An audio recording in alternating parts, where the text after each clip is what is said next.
અઢી મહિના પહેલા રાપરમાં પુરવઠા વિભાગ દ્વારા તપાસ કરવામાં આવી હતી, જેમાં ગેરકાયદે રીતે સંગ્રહ કરીને રાખેલા 303 ગેસના બાટલા કબજે કરવામાં આવ્યા હતા, જેમાં ગાંધીધામની એજન્સી સામે અંતે ફરિયાદ નોંધાઈ છે।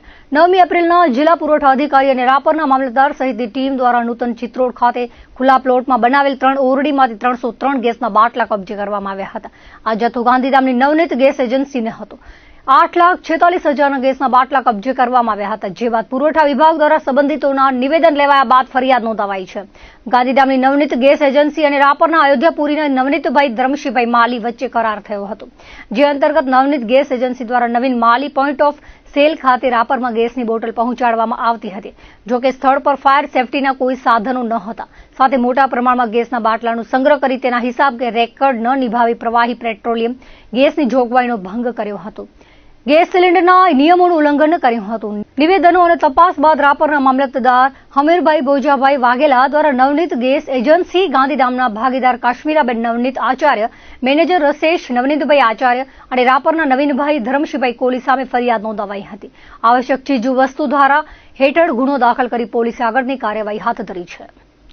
કચ્છ સહિત રાજ્યભરમાં હવામાન વિભાગે ભારે વરસાદની આગાહી કરી હતી, પરંતુ વિતેલા 36 કલાક દરમિયાન કચ્છના મોટા ભાગના વિસ્તારોમાં વરાપ નીકળ્યો હતો।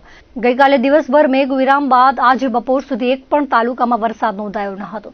કચ્છમાં વાદળોની અવરજવર સાથે ધૂપછાંવવાળા માહોલમાં પવનની તેજ ગતિથી ડમરીઓ ઉડી હતી।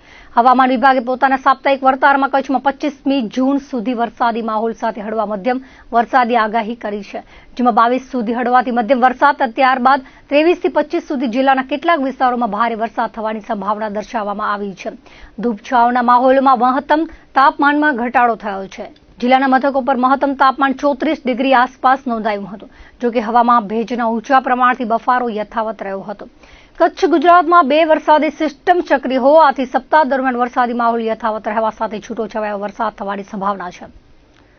ભારતીય લોજિસ્ટિક ક્ષેત્રમાં સીમાચિહ્ન રૂટ ઘટના બની છે। સેન્ટ્રલ વેરહાઉસિંગ કોર્પોરેશને ગાંધીધામથી દિલ્હી NCR સુધી દેશની પ્રથમ ડબલ સ્ટેક કન્ટેનર ટ્રેન સેવા શરૂ કરી છે।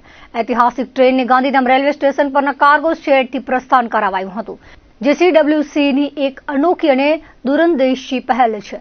ડબલ સ્ટેક કન્ટેનર ટ્રેનનું ઉદઘાટન CWCના માર્કેટિંગ અને corporate planning director Samuel Praveenkumar, chief engineer Rupendra Sharma અને અન્ય અધિકારીગણની ઉપસ્થિતિમાં કરવામાં આવ્યું હતું। નવી સેવા આયાત નિકાસ, કાર્ગો તેમજ સ્થાનિક માર્ગો પરિવહન માટે ઉપલબ્ધ કરાવવામાં આવી છે, જે માત્ર આ ક્ષેત્રમાં જ નહીં પણ ભારતમાં આર્થિક વિકાસને વેગ આપશે। CWCના અધિકારીઓએ જણાવ્યું હતું કે આ નવી પહેલથી ભારતીય લોજિસ્ટિક ક્ષેત્રે નવી ક્રાંતિ આવશે, જે અનેક લાભો પ્રદાન કરશે। ડબલ રેક કન્ટેનર ટ્રેન એક સાથે વધુ માલ વહન કરવાની ક્ષમતા ધરાવે છે, જેથી માલ પરિવહન પ્રક્રિયા ઝડપી અને વધુ કાર્યક્ષમ બનશે। આ સેવાથી લોજિસ્ટિક કામગીરીનો એકંદરે ખર્ચ ઘટશે, જે ઉદ્યોગગ્રહો માટે ફાયદાકારક સાબિત થશે। રેલ પરિવહન રોડ પરિવહનની સરખામણીમાં કાર્બન ઉત્સર્જન ઘટાડે છે, જેથી તે પર્યાવરણ માટે અનુકૂળ છે। આ પહેલ ગ્રીન ઇન્ડિયા અભિયાનને પ્રોત્સાહન આપે છે। ડબલ સ્ટેક કન્ટેનર ટ્રેન સેવા ભારતના આર્થિક અને પર્યાવરણીય લક્ષ્યોને સિદ્ધ કરવામાં મહત્વપૂર્ણ ભૂમિકા ભજવશે, દેશના લોજિસ્ટિક ઇન્ફ્રાસ્ટ્રક્ચરને વધુ મજબૂત બનાવશે।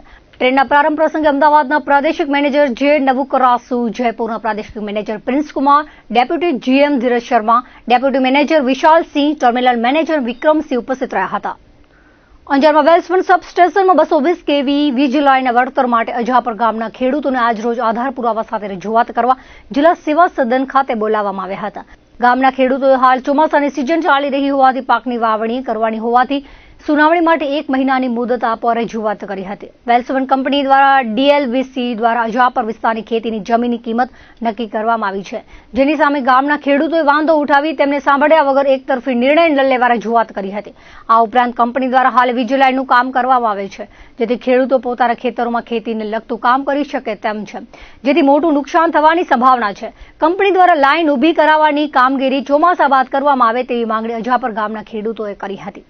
અંજાર તાલુકામાં વેલ્સફ્રન્ટ કંપની આવેલી છે, જે પોતાના માટે પોતાના કંપની કામે એક ભીમાસરથી કરીને વરસામેડી સુધીની એક વીજ લાઇન લઈ આવવા માંગે છે 220 kVની, જેમાં ભીમાસર, અજાપર, પસવારિયા અને વરસામેડી આ 4 ગામમાંથી વીજ લાઇનો પસાર થવાની છે।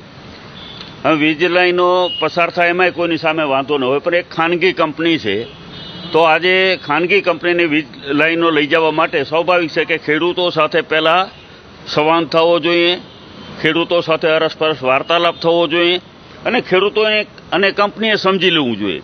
તો અમારી માંગણી એ છે કે તમે બજાર ભાવ મુજબ ખેડૂતોને વળતર આપો, નહીંતર લડવાની પણ તૈયારી રાખો અને જવાબદારી જો અધિકારીઓની બનતી હશે, જો એના અધિકારોથી ઉપરવટ જઈને કંપનીઓને જો મદદ કરશે તો અમે અધિકારીઓના વિરોધમાં પણ આગળ જતા ચકાસીશું નહીં. એટલે આપણે કહીએ છીએ ક્યાંય પોલીસ બંદોબસ્ત સીધો ના આપે, ખેડૂતોને સાંભળે, ખેડૂતોની રજૂઆતો સાંભળે, કંપનીઓ દરેક ગામમાં જાય, ખેડૂતો સાથે સંવાદ કરે, વાર્તાલાપ કરે અને એના પછી આગળ વધે. મારો સર્વે નંબર 777 વેલ્સપરની બંને આજુબાજુમાં કોલોની આવેલી છે. પોતાનું જમીન બચાવવા માટે મારે એની બિનખેતી થયેલું છતાં વચ્ચોવચ કાઢેલું છે. મને કોઈ જાતનું કોઈ નકશા કે કાંઈ આપી નથી. સીધી ધમકી આપી કે 7 દિવસની અંદર વળતર નહીં લ્યો તો તમારા ખેતરમાંથી કામ ચાલુ કરવામાં આવશે. આવી દાદાગીરી વેલ્સપરની ના હાલે. નથી કોઈ ગામને નકશા આપ્યા, નથી કોઈ મિટિંગો કરી ખેડૂત વિશે, નથી કોઈ ખેડૂતને બોલાયા અને સીધી કલેક્ટરમાં બીજે દિવસે બોલાયા ખેડૂતોને. આજ બચારા કામ ધંધા બંધ કરીને અહીંયા આવ્યા છે તો આ ન્યાય કલેક્ટર સાહેબને આપવો જોઈએ. ખાલી કંપની ફેવરમાં ન રહેવું જોઈએ. એ મારી માંગ છે કે આ કલેક્ટર સાહેબ ન્યાય આપે એના માટે. મારા સર્વે નંબર ગજાપરની અંદર 502 અને 6 આવેલા છે. તેમાંથી આ લોકો એમ કહે છે કે તમારામાંથી થાંભલો અને લાઈન નીકળશે જ. હવે આની અંદર અમે કલેક્ટર સાહેબને એની પાસે અમે જે આવેદનપત્ર કે જે કાંઈ અરજીઓ અમને સૂચતું હતું ખેડૂતને તે અમે આપી છીએ અહીંયા આગળ. અને આગળ વિશ્વાસ છે કે તંત્ર અમારા તરફ ખેડૂતોને થોડુંક ધ્યાન દોરે અને અમારા તરફ નિર્ણય લેવામાં મદદરૂપ થાય એ અમે સરકારશ્રી ઉપર વિશ્વાસ રાખીને આ 60 કિલોમીટર દૂરથી આવ્યા છીએ. બાકી આવી પરિસ્થિતિ અત્યારે દરેક ગામમાં છે. અધિકારીઓ થોડીક ધ્યાન આપે, કલેક્ટર શ્રી થોડુંક ખેતી વિશે આપણું ધ્યાન દે. બધા કંપનીઓને ખેતી વેચવા માટે માણસો અમુક હજી ખેતી કરવા રાજી છે અને ખેતી હશે તો જ બધું બચશે. ખેતી વગર કાંઈ તમે અનાજ કે બધું ક્યાંય તમે લઈ શકશો નહીં. એ પબ્લિક પણ જરાક ધ્યાન આપે ને થોડાક ખેડૂતના સપોર્ટ મારે. ભુજના વોર્ડ નંબર 5માં ભીડ ગેટ પાસે આવેલ વિસ્તારમાં ઠેર ઠેર કચરાના ગંજ જોવા મળી રહ્યા છે. અહીં કંસારા બજારથી લોહાર ચકલાને જોડતા માર્ગ પર ગંદકીનું સામ્રાજ્ય જોવા મળી રહ્યું છે. કચરાના ઢગલાને કારણે માર્ગ પર બંધ પડી ગયો છે. આ અંગે માનવ જ્યોત સંસ્થા પ્રબોધ મુનવરે જણાવ્યું હતું કે ગંદકી બાબતે નગરસેવકોને અવારનવાર રજૂઆતો કરવામાં આવે છે, પરંતુ જ્યારે અરજી આપીએ ત્યારે જ માત્ર નામ પૂરતી કામગીરી કરાય છે. કાયમી સફાઈ કરવામાં આવતી નથી. અહીંથી પસાર થતા લોકો ગંદકીના ઢગલા જોઈને ફિટકાર વરસાવી રહ્યા છે. સાથે જ ગંદકીના કારણે મચ્છરજન્ય રોગો પણ ફેલાવાનો લોકોને ભય છે. ત્યારે તંત્ર દ્વારા વહેલી તકે સાફ સફાઈ કરવામાં આવે તેવી અપીલ કરવામાં આવી હતી. મારું ભુજ સ્વચ્છ ભુજ. આ પાછળ તમે જોઈ રહ્યા છો કચરાના ઢગલા. આ છે ભુજ શહેર ભીડગેટ પાસે આવેલો વોર્ડ નંબર 5, જ્યાં જે એક રોડ છે ભીડગેટથી કંસારા બજાર અને લોહાર ચકલાને જોડતો આ રોડ છે. હવે આ રોડ પણ ઢકાઈ ગયો છે. એટલો કચરાનું પ્રમાણ વધ્યું છે, ગંદકી વધી છે. અને આ પ્લાસ્ટિક જુઓ કેટલો છે. ગાય માતાઓ દરરોજ અહીં પ્લાસ્ટિક ખાય છે. કેટલો બધો મહાપાપ છે. આ પ્લાસ્ટિક ગાયો ખાય છે. તો મારી તંત્રને અપીલ છે કે આ વહેલામાં વહેલી તકે આ કચરા અહીંથી સાફ કરાવે. કચરાના ઢગલા થઈ ગયા છે. આવા જવાનો રોડ પણ બંધ થવા આવ્યો છે. અહીંના જે જાગૃત નગરસેવકો છે એની પાસે પણ મેં વારંવાર રજૂઆતો કરી છે. તો મારી આ બંને નગરસેવકો, અમારા આ વિસ્તારના જે નગરસેવકો જે જાગૃત છે એમને પણ મારી વિનંતી છે કે આ વોર્ડ નંબર 5માં તમે ગંદકીના ઢગલા તો જુઓ. આવા જવાનો રસ્તો પણ હવે બંધ થઈ ગયો છે. અહીંથી જે પણ લોકો પસાર થાય છે એ લોકો ફિટકાર વસાવે છે. અને આ પ્લાસ્ટિકના ઢગલા ગાય માતા ખાય, બીમાર પડે, લોકો બીમાર પડે, મચ્છર થાય. તો મારી નમ્ર વિનંતી છે તંત્રને કે આ કચરા વહેલી તકે સાફ કરાવે. આ રોડ છે એ ભીડગેટથી લોહાર ચકલા કંસારા બજારને જોડતો રોડ છે. આ કાયમી એવી જ ગંદકી હોય છે. કાયમી આ જ પરિસ્થિતિ છે. જે દિવસે અરજી દઈએ નગરપાલિકામાં ત્યારે સાફ કરવામાં આવે અને પાછું જ્યારે પણ ટ્રેક્ટર આવે છે ત્યારે 1 થી 2 ટોપલી, 1 થી 2 તપેલા ભરે, ટોપલી ભરે, બાકી કાંઈ કોઈ ઉપાડતા નથી. ક્યારે પણ પૂરતા પ્રમાણમાં સફાઈ થતી નથી. તંત્રને ફરીવાર મારી વિનંતી છે કે જાગૃત એક નાગરિક તરીકે મારી અપીલ છે કે અહીંયા ગંદકી છે એને વહેલી તકે સાફ કરાવો. દર્શક મિત્રો, આ હતા ત્યાર સુધીના કચ્છુદર ટીવી સમાચાર. ફરી મળીશું નવા સમાચારો સાથે, નવી અપડેટ સાથે. ત્યાં સુધી મને રજા આપશો. નમસ્કાર.